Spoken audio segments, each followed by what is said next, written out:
The Iroquois are actually a council of 6 different nations or tribes.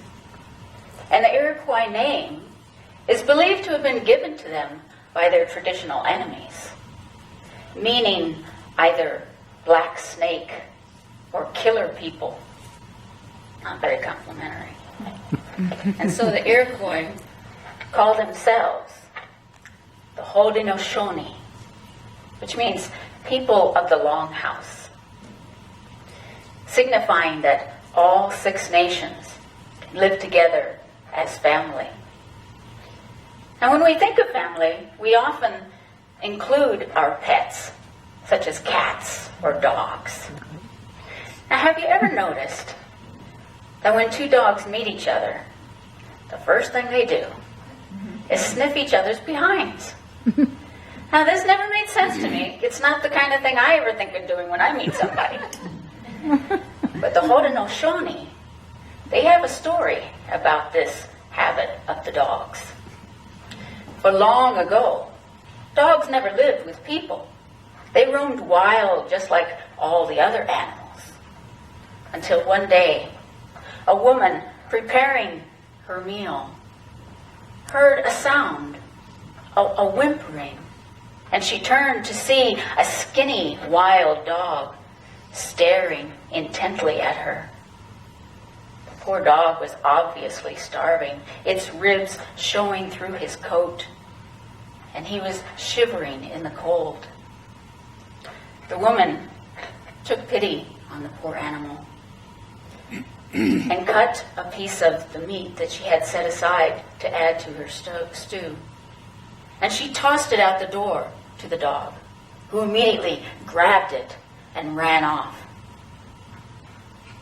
Late that night, when all the people were sleeping, they were suddenly awakened by frantic barking. The men grabbed their torches and ran outside to find a skinny dog barking furiously at something out in the darkness. The men raised their torches to find that the dog was barking at a mountain lion. They chased the mountain lion away, and the woman spoke to the dog, for in those times all creatures could speak to one another. She asked the dog to join their family, saying that if he would continue to warn them of predators and protect them, then he would always have food and a place at the fire and receive the care and the love of all family members. But the woman said, "There is one rule you must always obey. You are of the 4-leggeds, and we are of the 2-leggeds. You must never try to act or be one of the 2-leggeds." Well, the dog agreed and became part of the family. And over the years, many dogs joined families.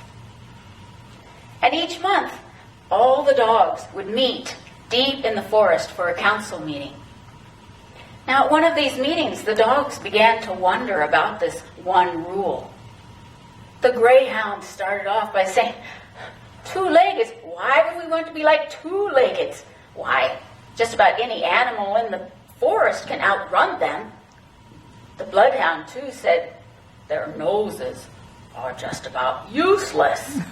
Why, an animal could stand 10 feet away with the wind blowing in the human's direction and they wouldn't smell a thing." And the terrier, he piped up, "Yeah, if you think that's bad, they could be standing right over a mole, digging its tunnel under them. They wouldn't even hear it at all." The dogs laughed and laughed at the absurd notion that they would want to be like the 2-leggeds. But then one of the dogs spoke up and said, "There is one thing I would like to do like the 2-leggeds. I would like to dance and sing. They seem to really get pleasure from this, and it looks like so much fun." But one of the larger dogs snapped at him, saying, "Put it out of your mind. It is forbidden." Well, the council meeting was ended, and the dogs all went their separate ways. But over the next few weeks, each of them began thinking about this and watching intently whenever the humans were dancing or singing.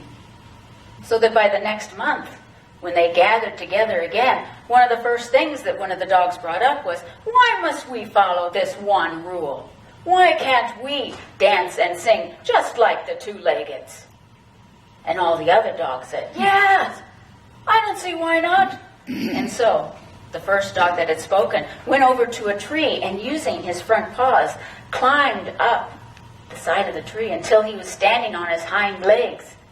And then, taking a few tentative steps away from the tree, he began trying to hop and step, but his tail swishing about in the ground tripped him and he fell. Oh, the dogs laughed at him, but he said, just wait, I know what to do. So he took off his tail and he threw it over by a boulder.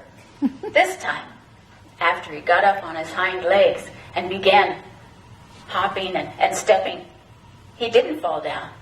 Look at me! I'm dancing! Oh! Yip, yip, yip, yip. I am dancing and I am singing, just like the two-leggeds.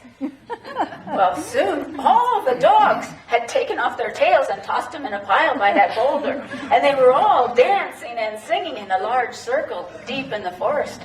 They were having such a good time and making so much noise, they almost didn't hear the human in time coming to see what all the noise was. But one of the dogs sounded the alarm, and they all rushed over to grab their tail, and they scattered, not wanting to be found out disobeying the one rule. Well, here's the problem. In all the confusion and the rush to get away, each dog grabbed the wrong tail.